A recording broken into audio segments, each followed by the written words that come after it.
Hello and welcome friends, मैं हूं आकाश और आप देख रहे हो लर्न एग्जाम सीखते हो English through Hindi. Welcome to one more English lesson. ये है part 2 of advanced English verbs for fluency. Part 1 में हमने 5 वर्ब्स देखे थे जो आपकी इंग्लिश फ्लुएंसी को इंप्रूव करने में काम आएंगे।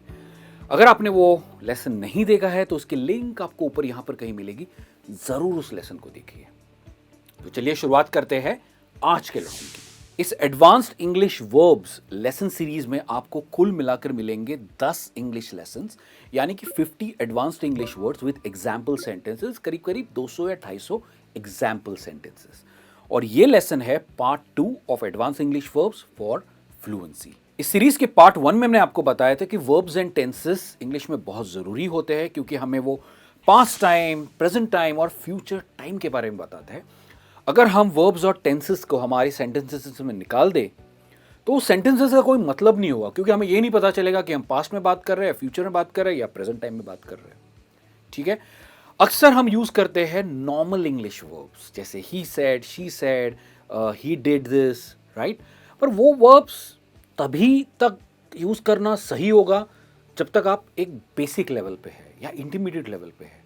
अगर आपको आपके इंग्लिश की फ्लुएंसी को बढ़ाना है तो आपको डेफिनेटली एडवांस इंग्लिश वर्ब सीखना बहुत जरूरी है। लेसन शुरू करने के पहले एक बहुत इंपॉर्टेंट चीज, अगर आप इस लेसन का पीडीएफ डाउनलोड करना चाहते हैं, इस लेसन के बेसिस पे क्विज लेना चाहते हैं ताकि आपने कितना सीखा है ये आपको पता चले, तो नीचे एक लिंक है डिस्क्रिप्शन में। वो लिंक आपको लेकर जाएगी एक कोर्स की तरफ, यानी कि मेरे जितने भी वीडियोस है उसका मैंने एक कोर्स बनाया है और एक बटन मिलेगा आपको फ्री एक्सेस, उस पर क्लिक कीजिए, रजिस्टर कीजिए, अकाउंट क्रिएट कीजिए। आपको ईमेल पर हमारे ऐप की डाउनलोड लिंक भी मिलेगी ताकि आप मोबाइल पर भी सीख सकते हो, ताकि आपको नोटिफिकेशन आए, आप एक भी लेसन मिस नहीं करो। चलिए बढ़ते हैं लेसन में आगे और हमारा सबसे पहला वर्ब देखते हैं पार्ट 2 में, और वो है परसुएड। परसुएड, सबसे पहले इसकी प्रोनाउंसिएशन समझिए, यह है persuade and not persuade, persuade। इसका क्या मतलब है? इसका मतलब है to give a good reason to believe, किसी को एक ऐसा बहाना देना या रीजन देना ताकि वो आपका यकीन कर पाए। To strongly convince someone to do something, मतलब किसी को कन्विंस करना आपकी बातों से या आपके शब्दों से, ताकि वो आप जो कह रहे हो वो मान जाए, उसे कन्विंस करना कुछ करने के लिए। परसुएड एक वर्ब है, तो परसुएडेड उसका पास्ट और पास्ट पार्टिसिपल है। परसुएडिंग कंटिन्यूस फॉर्म है। टू परसुएड उसका बेस फॉर्म है। और ये जो वर्ड है एक नाउन भी है, एज परसुएशन। परसुएशन एक नाउन भी है। सिर्फ एक वर्ड सीखना काफी नहीं है, आपको एक वर्ड से रिलेटेड सारे वर्ड सीखना बहुत जरूरी होता है। चलिए देखते हैं इन वर्ड्स को अभी हम सेंटेंसेस में कैसे यूज कर सकते हैं। सबसे पहला है, please try and persuade her to sign the documents. मतलब उसे मनाओ कि वो डॉक्यूमेंट्स पर साइन कर ले, उसे कन्विंस करो, कुछ रीजंस दो ताकि वो डॉक्यूमेंट्स पर साइन कर ले। नेक्स्ट एग्जाम्पल है, I failed in my attempt to persuade her. मैं फेल हो गया, मेरे रीजंस काफी नहीं थे, या मैंने जो भी कहा उसने नहीं माना और उसने साइन नहीं किया डॉक्यूमेंट्स। नेक्स्ट है, I had been persuading the client for a week and finally they agreed. मैं क्लाइंट्स को काफी टाइम से चेस कर रहा था, कन्विंस कर रहा था, और फाइनली उन्होंने प्रपोजल के लिए हाँ कर दी। I been persuading the client for a week and finally they agreed. How did you manage to persuade him? तुमने उसे कैसे कन्विंस किया? How did you manage to persuade him? तो ये कहने की जगह कि कन्विंस जो एक बेस वर्ब है, बेसिक वर्ब है, आप अभी यूज कर सकते हो परसुएड। परसुएड है कि नहीं एडवांस वर्ब? जल्दी से एक सेंटेंस लिखिए परसुएड को लेकर कमेंट्स में, ताकि मुझे पता चले कि आपको ये लेसन कितना समझ में आ रहा है। और हम बढ़ते हैं हमारे वर्ब नंबर 2 की तरफ, जो है अनलीश। अनलीश, इसमें जो स्ट्रेस है वो सेकंड पार्ट पे आता है, इट इज अनलीश। अनलीश, और इसका मतलब भी काफी इंटरेस्टिंग है। इसका मतलब होता है to begin something powerful that can not be controlled. ऐसी कोई चीज को छेड़ देना और एक टाइम के बाद वो आपके कंट्रोल के बाहर है। या फिर to set in motion forcefully, कोई चीज को चालू कर देना पर अभी आप उसे बंद नहीं कर सकते हो, आपके कंट्रोल के बाहर है वो चीज, तभी आप यूज कर सकते हो अनलीश। एग्जाम्पल्स की मदद से समझते ताकि आपको बेहतर तरीके से ये वर्ब समझ में आए। पर सबसे पहले टू अनलीश का मतलब ये एक इन्फिनिटिव फॉर्म है, base form of the verb है। अनलीशिंग का है कंटिन्यूस फॉर्म है वर्ब का, और अनलीश्ड इसका पास्ट और पास्ट पार्टिसिपल है। ये अनलीश्ड है, इट्स अनलीश्ड। एंड में जो प्रोनाउंसिएशन आती है ना वो टी की आती है, it's unleashed and not unleashed, it's unleashed. Examples देखते हैं। Get out of my property or I will unleash my dog on you. मेरी प्रॉपर्टी से हट जाओ ना तो मैं अपने कुत्ते को छोड़ दूंगा, और एक बार उसको छोड़ दिया तो फिर वो तो काबू में नहीं आएगा, मतलब वो तुम्हें काट लेगा, तुम्हारे कपड़े फाड़ देगा, उसे भगा देगा in short. The celebrities tweet unleashed a torrent of angry responses. Celebrities tweet unleashed a torrent of angry responses. थोड़ा सा एडवांस सेंटेंस है, मतलब उस सेलिब्रिटी ने जो ट्वीट डाला ना उसके बाद ढेर सारे, टॉरेंट का मतलब होता है ढेर सारे एंग्री रिस्पॉन्सेस आए, बहुत ही नेगेटिव रिएक्शन आया उसका। The storm unleash it's fury on the city. जो तूफान आया, it unleashed it's fury. Fury मतलब बर्बादी, उसने उसका कहर जिसे कह सकते हैं, फ्यूरी का मतलब होता है कहर, उस शहर पर उसका कहर बरसाया। I am sick and tired of your unleashing arguments. मैं तुम्हारे ये जो आर्ग्यूमेंट्स है, बेकाबू आर्ग्यूमेंट्स है, बिना मतलब के आर्ग्यूमेंट, उससे मैं बहुत ज़्यादा परेशान हूँ। आई एम सिक एंड टायर्ड का मतलब होता है कि मैं परेशान हूँ। इनफैक्ट एक इडियम है सिक एंड टायर्ड।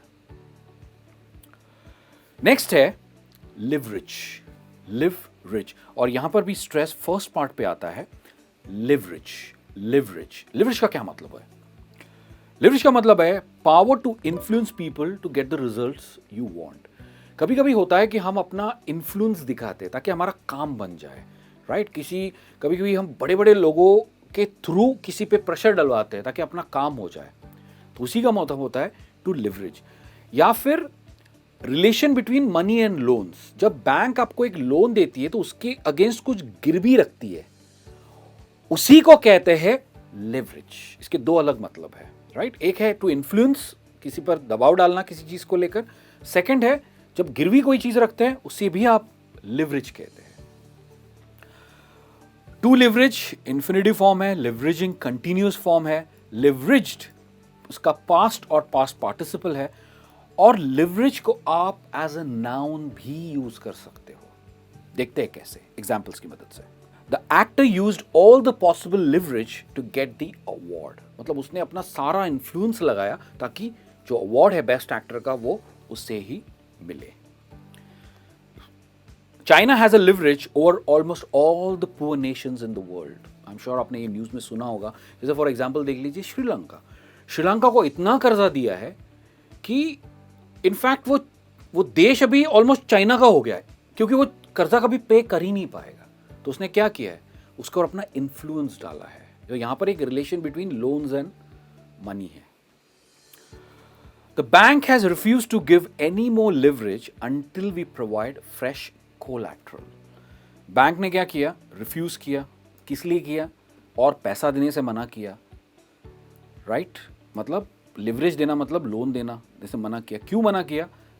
क्योंकि जो कोलैटरल, कोई चीज गिरवी रखी है, वो अभी काफी नहीं है, तो उसके लिए नया कोलैटरल देना पड़ा। कोलैटरल का मतलब होता है कोई चीज गिरवी रखना, जैसे प्रॉपर्टी है, सोना है, उसे गिरवी रखना, उसे कहते हैं collateral, loan against collateral, right? तो देखिए आपने लीवरेज को कितने अलग अलग तरह से आप यूज कर सकते हो, और यही मजा है एडवांस इंग्लिश वर्ब्स को यूज करने का, तभी आपकी इंग्लिश की फ्लुएंसी डेवलप होगी। बढ़ते हैं नेक्स्ट एग्जाम्पल की तरफ। The politician has stayed in power bye leveraging other parties. दूसरी पार्टीज पर अपना प्रभाव डालकर, इन्फ्लुएंस डालकर वो सत्ता में बना रहा है। क्लियर? बढ़ते हैं नेक्स्ट वर्ब की तरफ जो है accelerate.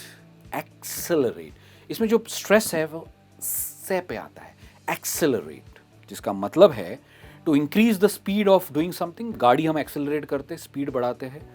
To make something happen faster and sooner, किसी चीज को मतलब काम की स्पीड को बढ़ाना ताकि वो जल्दी हो जाए, इसी का मतलब होता है एक्सेलरेट, राइट? एक्सेलरेट, इसकी प्रोनाउंसिएशन है एक्सेलरेट। एक्सेलरेट, टू एक्सेलरेट एक इन्फिनिटिव फॉर्म है, एक्सेलरेटिंग कंटिन्यूस फॉर्म है, और एक्सेलरेटेड इसका पास्ट और पास्ट पार्टिसिपल है। चलिए देखते हैं इस वर्ब को हम एग्जाम्पल्स में कैसे यूज कर सकते हैं।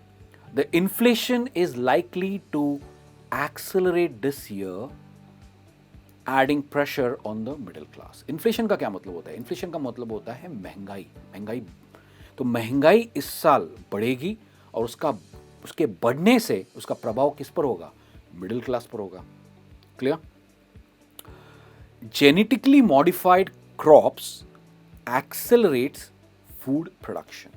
देखिए पूरे वर्ल्ड में ना आबादी बढ़ते जा रही है, राइट? और अर्बनाइजेशन हो रहा है, मतलब बिल्डिंग्स बन रही है, खेती कोई कर नहीं रहा है, जमीन, खेती की जमीन कम होती जा रही है और शहर बढ़ते जा रहे हैं। खाना आएगा कहाँ से? तो उसी के लिए जो सीड होते हैं, सीड मतलब बीज, उसे मॉडिफाई किया जाता है जेनेटिकली, उसे म्यूटेट किया जाता है ताकि अगर 1 स्क्वायर फीट में फॉर एग्जाम्पल 50 ग्राम चावल आएगा, तो जेनेटिकली मॉडिफाइड जो सीड्स होते हैं उससे 100 ग्राम चावल पैदा होता है। तो जेनेटिकली मॉडिफाइड का क्रॉप्स का मतलब ही होता है कि उसको केमिकल्स के थ्रू या रिसर्च के थ्रू, R&D के थ्रू मॉडिफाई किया जाता है ताकि बहुत ज़्यादा खाना कम जगह में पैदा कर सके।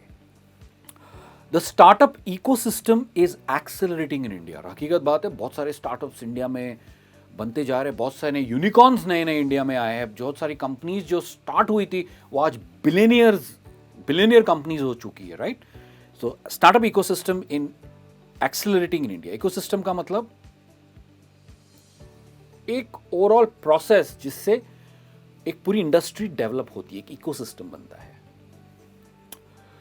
The car can accelerate to 100 kilometres per hour in just 6 seconds. Simple meaning है इट कैन स्पीड अप। तो यहां पर आपने स्पीड अप की जगह एक्सेलरेट का यूज किया है। देखिए accelerate is an advanced English verb. चलिए बढ़ते हैं हमारे नेक्स्ट वर्ब की तरफ जो है क्लॉबर। क्लॉबर, इसकी प्रोनाउंसिएशन है क्लॉबर, एंड में आता है और आर हम प्रोनाउंस नहीं करते और लास्ट का जो ई है वो का साउंड लेता है। It's clobber. इसका मतलब क्या है? To hit someone hard and repeatedly, किसी को मारना और लगातार मारना, उसे कहते हैं to clobber. To punish someone या फिर to harm someone financially, right? एक के बाद उसके ऊपर फाइनेंशियल मुश्किलें डालना, ऐसे हालात क्रिएट करना कि वो फाइनेंशियली कमजोर हो जाए, right? It means to clobber. देखिए अभी टू क्लॉबर इन्फिनिटिव फॉर्म है और क्लॉबर्ड एक उसका पास्ट और पास्ट पार्टिसिपल है। देखते हैं हम इन्हें सेंटेंसेस में कैसे यूज कर सकते हैं। The government is proposing a new law to clobber tax dodgers. Dodgers का मतलब जो टैक्स बचाते हैं, टैक्स की चोरी करते हैं, डॉज करते हैं टैक्स को, उसे कहते हैं डॉजर्स, जो बचाने की कोशिश करते हैं। तो गवर्नमेंट एक ऐसा लॉ लेके आ रही है जिससे ये जो टैक्स की चोरी करते हैं वो लोग बचेंगे नहीं, उनके ऊपर और पेनल्टी डालेंगे। They will clobber them. The new mall is really going to clobber the small local shops. जब नया मॉल आएगा तो ये छोटी छोटी जो दुकानें हैं ना, इनके ऊपर इनका धंधा कम हो जाएगा। मतलब क्या होगा? फाइनेंशियली वो थोड़े वीक हो जाएंगे। If you do that again I will clobber you, right? आप जनरली कहते हो ना, अगर तुमने ये फिर से किया तो मैं तुम्हें बहुत जोर से मारूंगा और बार बार मारूंगा। मतलब if you do that again I will clobber you. So I will hit you कहने की जगह, हिट एक बेसिक वर्ब है, आप कह सकते हो I will clobber you. The political party has been clobbered by a string of humiliating election losses. जो पॉलिटिकल पार्टी है वो बर्बाद हो चुकी है, फाइनेंशियली पूरी वीक हो चुकी है। क्यों? क्योंकि बार बार वो इलेक्शन में हार रही है। मैं किसी पॉलिटिकल पार्टी का नाम नहीं लेना चाहूंगा, पर आप डेफिनेटली जानते हैं मैं किस पार्टी के बारे में बात कर रहा हूं। तो ये था आज का लेसन जहां पे आपने 5 नए और एडवांस इंग्लिश वर्ब सीखे हैं, साथ ही साथ आपने 20 इंग्लिश सेंटेंसेस सीखे जो आपकी कॉन्वर्सेशन में यूज कर सकते हैं। आप जरूर इन वर्ब्स को लेकर एटलीस्ट एक सेंटेंस मुझे कमेंट्स में लिखकर बताइए।